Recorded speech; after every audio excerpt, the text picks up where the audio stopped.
30-day share market lending plan. I will divide the each topic in day 1, day 2, day 3. So I will start from the day 1. Share market क्या होता है? Share market एक ऐसा जगह है जहाँ पे कंपनी के शेयर या हिस्से जिसको बोल सकते हैं खरीदे और बेचे जाते हैं। जब आप किसी कंपनी का शेयर लेते हो तो आप उस टाइम पे कंपनी के छोटे मालिक बन जाते हो। और मार्केट दो टाइप का होता है, जिसको हम पहला बोलते हैं प्राइमरी, जिसको हम बोलते हैं आईपीओ, और सेकेंडरी जिसको बोलते हैं डेली ट्रेडिंग। यहाँ लोग पैसा इन्वेस्ट करते हैं ताकि लॉन्ग टर्म में प्रॉफिट कमा सकें। सेकेंड डे में आपको सीखना चाहिए सेंसेक्स वर्सेस निफ्टी। सेंसेक्स क्या है और निफ्टी क्या है। सेंसेक्स और निफ्टी दोनों इंडिया के स्टॉक मार्केट हैं, मार्केट के इंडेक्स हैं। सेंसेक्स में 30 बड़ी कंपनी होती है जो बीएसई बॉम्बे स्टॉक एक्सचेंज पे लिस्टेड होती है, और निफ्टी में 50 बड़ी कंपनी होती है जो एनएसी नेशनल स्टॉक एक्सचेंज पे लिस्टेड होती है।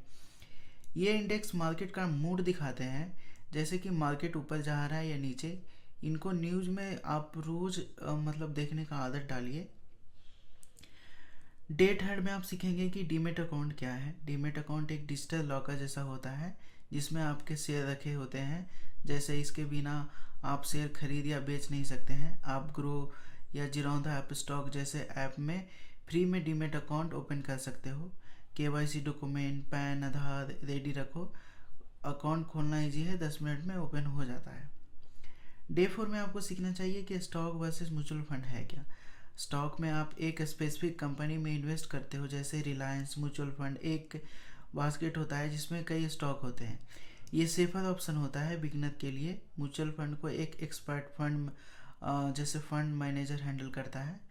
स्टॉक में रिस्क ज़्यादा होता है लेकिन रिटर्न भी ज़्यादा हो सकता है। आप दोनों को कॉम्बो यूज कर सकते हो। लॉन्ग टर्म के लिए म्यूचुअल फंड और शॉर्ट टर्म के लिए स्टॉक को आप ले सकते हो। डे 5 में हम सीखेंगे कि SIP and mutual fund investment है क्या। सिप एक्चुअली होता है सिस्टमेटिक इन्वेस्टमेंट प्लान। एक फिक्स अमाउंट होता है जो हर महीने म्यूचुअल फंड में लगता है, जैसे 500 पर मंथ। ये हैबिट बन जाता है, आपको सेविंग करने का हैबिट हो जाता है।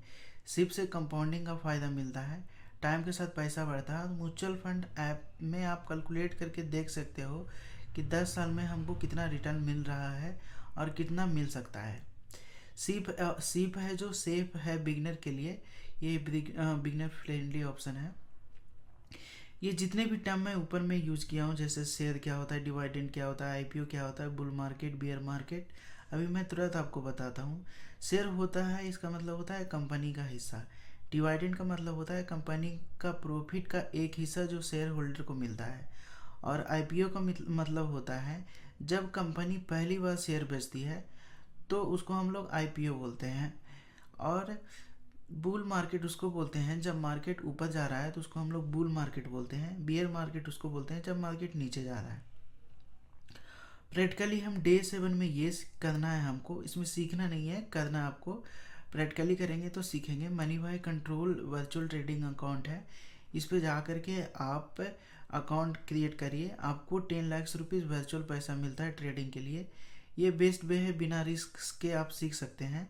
आज ही जाकर के अकाउंट बनाइए, एक स्टॉक बाई करके देखिए। नॉर्मली प्रैक्टिस करने के लिए, प्रैक्टिस से कॉन्फिडेंस आता है। वीक 2 में हम लोग सीखेंगे कि म्यूचुअल फंड एंड रिस्क क्या होता है। तो यहाँ पे वीक 2 मतलब 8 डेज हो गया। म्यूचुअल फंड टाइप में 3 टाइप का होता है। उसको म्यूचुअल फंड मेन कैटेगरी में 3 टाइप का होता है, जैसे लार्ज, मिड और स्मॉल कैप होता है। इसमें क्या होता है कि लार्ज कैप फंड बहुत बड़ा कंपनी होता है, स्टेबल कंपनी में इन्वेस्ट करते हैं, रिस्क कम होता है। मिड कैप फंड होता है, थोड़ा छोटा और मीडियम साइज का कंपनीज होता है। थोड़ा रिस्क और रिटर्न, रिस्क भी ज़्यादा होता है थोड़ा सा, और रिटर्न भी ज़्यादा होता है। और स्मॉल कैप फंड में छोटी कंपनी होती है, इन्वेस्ट करते हैं सब लोग। रिस्क थोड़ा हाई होता है, रिटर्न भी हाई हो सकता है, इस पे भरोसा नहीं किया जा सकता है। लेकिन बिगनर के लिए लार्ज कैप पे या इंडेक्स फंड में आप जुड़ सकते हो, बेस्ट होता है होगा आपके लिए।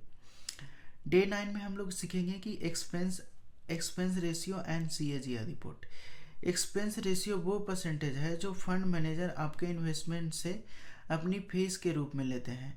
जितना कम हो उतना ही अच्छा रहेगा, आप इसको ध्यान दीजिएगा। CAGR होता है कि कंपाउंड एनुअल ग्रोथ रेट से पता चलता है कि आपका पैसा हर साल एवरेज कितना ग्रो हुआ। ये लॉन्ग टाइम रिटर्न मेजर करने का बेस्ट तरीका है। म्यूचुअल फंड चूज करते वक्त एक्सपेंस रेशियो और CAGR दोनों चेक करके ही आप म्यूचुअल फंड लीजिएगा। ये दोनों डिटेल्स ग्रो ऐप में मनी कंट्रोल में इजीली में मिल जाता है, आप जाकर के चेक कर सकते हैं।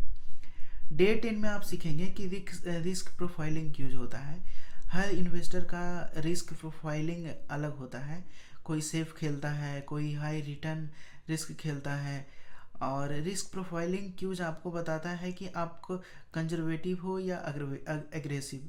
इसका बेसिस पे आपके लिए सही या फंड स्टॉक रिकमेंड किया जाता है। आप ग्रो ऐप या ET ऐप में भी फ्री क्यूज ले सकते हो। इसे ब्लाइंडली इन्वेस्ट करने में आप बच सकते हैं। डे 11 में आपको सीखना है इंडेक्स फंड ऐड करो। इंडेक्स फंड कैसे ऐड कर सकते हैं? इंडेक्स फंड एक ऐसा म्यूचुअल फंड होता है जो निफ्टी 50 या सेंसेक्स के जैसे इंडेक्स को कॉपी करता है। इसमें कोई एक्टिव मैनेजमेंट नहीं होता है, इसलिए इसका एक्सपेंस रेशियो भी कम होता है। ये बिगिनर के लिए सेफ है और स्टेबल इन्वेस्टमेंट ऑप्शन है। आज 2 इंडेक्स फंड चूज करो, जैसे कि HDFC 50, ICICI निफ्टी और मनी भाई में उन्हें ऐड करके रियल इन्वेस्टमेंट नहीं है, सिर्फ वॉच लिस्ट बना करके आप सीख सकते हैं। डे 12 में आपको सीखना चाहिए कंपाउंडिंग। कंपाउंडिंग क्या होता है और कंपाउंडिंग आप कैसे समझेंगे? कंपाउंडिंग का मतलब है इंटरेस्ट पे इंटरेस्ट, मतलब पैसा टाइम के साथ एक्सपोनेंशियल ग्रोथ करता है। अगर आप 500 पर मंथ शिफ्ट करो तो 10 साल बाद लाखों बन सकते हैं। कंपाउंडिंग तभी काम करता है जब आप रेगुलर और लॉन्ग टर्म के लिए इन्वेस्ट करते हो। इस टॉपिक पे प्रंजन कैमरा या CA रचना 2-3 मिनट का वीडियो है, वहाँ पे आप देख सकते हो। 2-3 मिनट वाला वीडियो आप देख सकते हो, मैं भी देखा हूँ, बहुत अच्छा रिव्यू, आप जाकर के चेक कर सकते हो। आज एक कंपाउंडिंग आज अब क्या करो कि आप एक कंपाउंडिंग इंटरेस्ट है जो कैलकुलेटर पे ट्राई करो कि कितना मतलब इंटरेस्ट आता है। 30 डेज में आप सीखेंगे कि टैक्सेशन और बेसिक, आप ये जाकर के वहाँ पे सीखिए कि LTCG वर्सेस STCG क्या होता है। एक्चुअली LTCG का मतलब होता है स्टॉक मार्केट में पैसा कमाने पर टैक्स लगता है। इसे कैपिटल गेन टैक्स कहते हैं। अगर आप किसी शेयर या म्यूचुअल फंड को 1 साल से ज़्यादा रखते हो तो वो LTCG long term capital gain कहलाता है। और उसमें अगर 1 लाख तक फ्री होता है, अगर 1 साल से पहले बेच देते हो तो STCG होता है, लेकिन इसमें 50% आपको टैक्स देना पड़ेगा। म्यूचुअल फंड में भी सिमिलर रूल अप्लाई होता है। ये बेसिक टैक्स रूल सब इन्वेस्टर को पता होना चाहिए।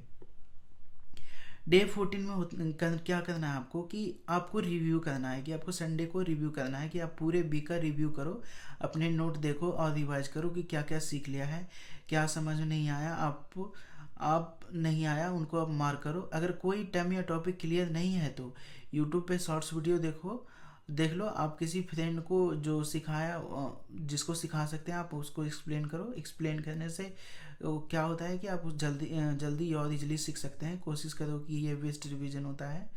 लर्निंग में कंसिस्टेंसी बहुत इंपॉर्टेंट है, इसलिए थोड़ा सा भी डाउट रहे तो उसको क्लियर करके चलो, रिस्क मत लो।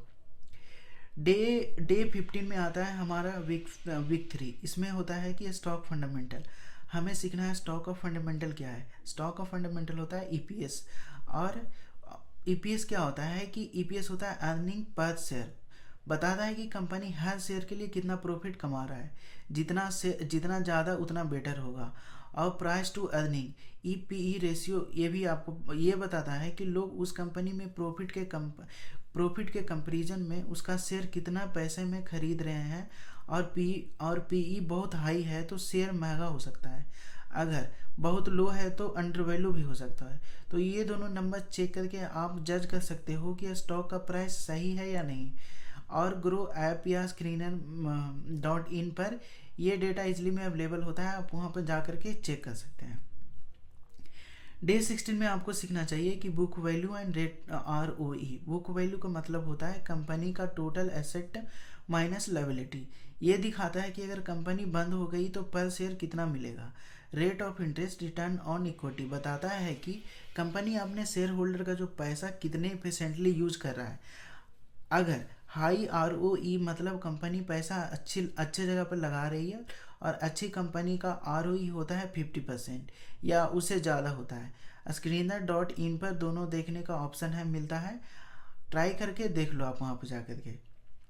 डे 17 में आप सीखेंगे कि बैलेंस शीट कैसे प्रिपेयर करते हैं। बैलेंस शीट कंपनी का फाइनेंशियल हेल्थ रिपोर्ट होता है। इसमें एसेट, लायबिलिटीज़ और इक्विटी दिखते हैं। एसेट मतलब कंपनी के पास क्या है, कैश, बिल्डिंग, मशीन। लायबिलिटीज़ मतलब उसके ऊपर कितना लोन या उधार है। अगर एसेट ज़्यादा और लायबिलिटीज़ कम है तो कंपनी फाइनेंशियली स्ट्रांग होती है। बैलेंस शीट से आप कंपनी का फ्यूचर समझ सकते हो। आप इजली में वर्सिटी यानी जिरौंधा में इसका सिंपल हिंदी मॉड्यूल भी अवेलेबल है। उसका फर्स्ट पार्ट आज आप जा कर के देखो कि बैलेंस शीट क्या होता है। डे 18 में आपको सीखना है HUL, annual report case study. आज आप HUL हिंदुस्तान यूनिलीवर का एनुअल रिपोर्ट का एक छोटा सा हिस्सा देखो। उसका समरी या हाइलाइट्स एनुअल रिपोर्ट में कंपनी का रिवीजन, परफॉर्मेंस, चैलेंजेस और ग्रोथ प्लान लिखे होते हैं।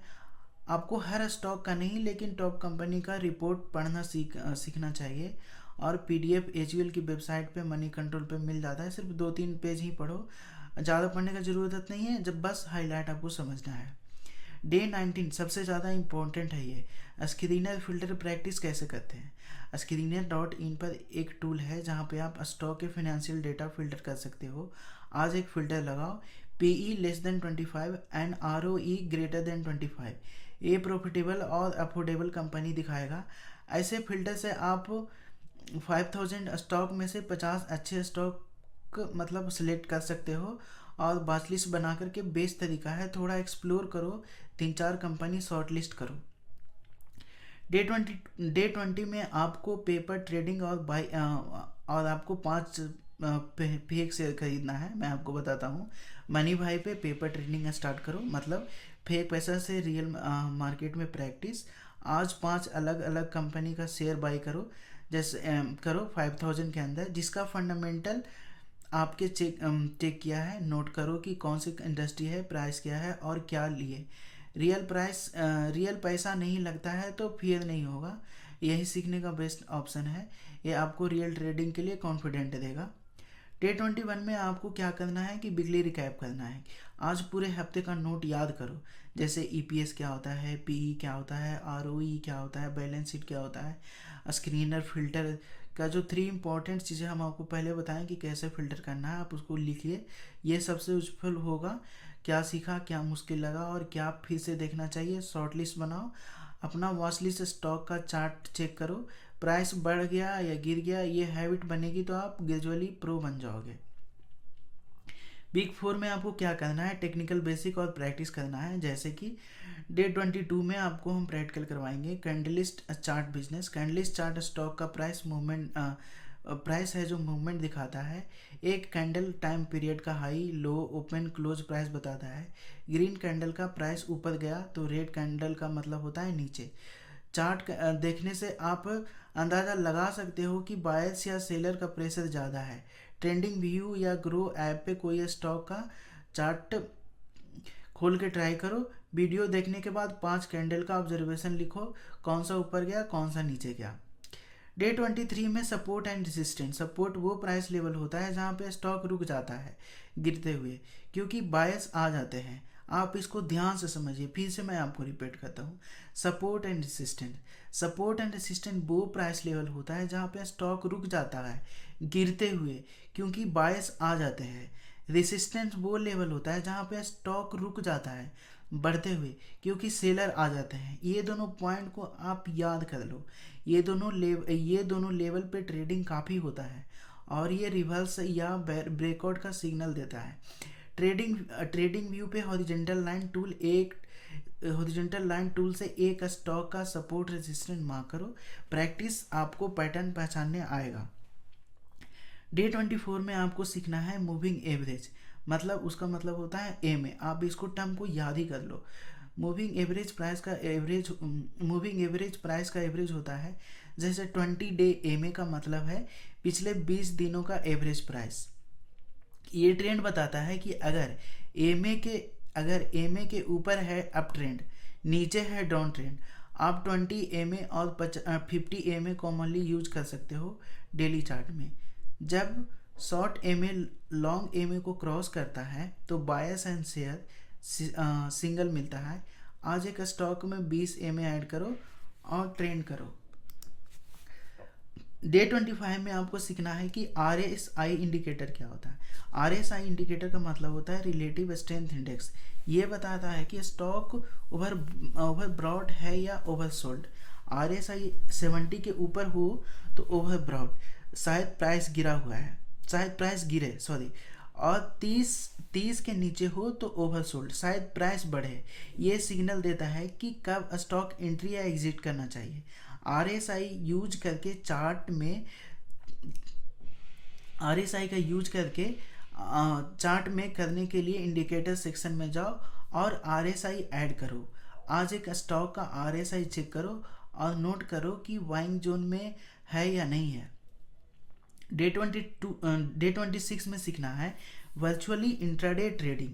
आज मनी भाई पे एक इंट्राडे ट्रेड करो, यानी सेम दिन में खरीदने या बेचने का एक स्टॉक चूज करो जिसका प्राइस फ्लक्चुएट हो रहा है। सपोर्ट रेजिस्टेंस चेक करो और प्राइस मूवमेंट ऑब्जर्व करो। बाई करो तब लगाओ, प्राइस ऊपर जाएगा और सेल करो प्रॉफिट पे, रिस्क कम होगा। स्टॉप लूज सेट करो चाहे प्रॉफिट हो या लॉस, सीखना इंपॉर्टेंट है। 27 में आपको डेली मार्केट रैप हैबिट है। 27 में आपको क्या सीखना चाहिए, रोज का मार्केट समरी पढ़ना हैबिट बनाओ। इससे पता चलेगा कि मार्केट क्यों ऊपर नीचे गया। इकोनॉमिक टाइम ऐप या मनी कंट्रोल में मार्केट रैप सेक्शन में शॉर्ट समरी मिलती है। आज मार्केट कैसा था, कौन सा सेक्टर स्ट्रॉन्ग था, ये डेली दिखने में स्टार्ट करो। सिर्फ 5 मिनट लगते हैं लेकिन मार्केट समझने में मदद मिलेगी। आज का रैप पढ़ो और एक चीज़ नोट करो जो नया सीखा। 28 में स्टॉप लूज इम्पोर्टेंस में आपको ये सीखना है कि स्टॉप लूज एक सेफ्टी लिमिट होती है जहां आप लॉस से बचने के लिए ऑटो सेल करते हो। अगर स्टॉक नीचे जा रहा है तो स्टॉप लॉस सेट है तो ज़्यादा लॉस होने से बच जाओगे। ये डिसिप्लिन और रिस्क मैनेजमेंट का बेस्ट टूल है। हर रियल एक पेपर ट्रेड में स्टॉप लूज लगाना सीखो। आज एक 5 मिनट का वीडियो देखो, स्टॉप लूज क्या होता है और उसका एग्जाम्पल से समझो। 29 डेज में आपको सीखना है कि 3 पॉइंट आपको पॉइंट स्टॉकिंग बाइंग चेकलिस्ट। ये आपको चेकलिस्ट बनाना है कि स्टॉक खरीदने से पहले सिंपल चेकलिस्ट बनाओ, जैसे कि फंडामेंटल स्ट्रॉन्ग है या नहीं, टेक्निकल क्या कह रहा है, रिस्क रिवार्डेड बैलेंस है या नहीं। अगर हर स्टॉक पर ये 3 सवाल पूछने की आदत डालो। आज एक स्टॉक लेकर उस पे से एक चेकलिस्ट अप्लाई करो और लिखो क्या करोगे। वाई, वेट और अवॉइड, 3 चीज़ आपको याद रखना है, वाई, वेट या अवॉइड। ये आपको अगर शेयर मार्केट सीखना है, करना है तो 3 चीज़ हमेशा याद रखो, वाई, वेट या अवॉइड। डे 30 डेज में आपको सीखना है ग्रेजुएशन डे फाइनल रिफ्लेक्शन। ये आपको समझना है, जैसे कि आज आपने आज है जो कंप्लीट कर लिए 30 days beginner share market course ख़त्म कर लिया है। अब लिखो कि 5 सेंटेंस में क्या सबसे इम्पोर्टेंट लेसन सीखा,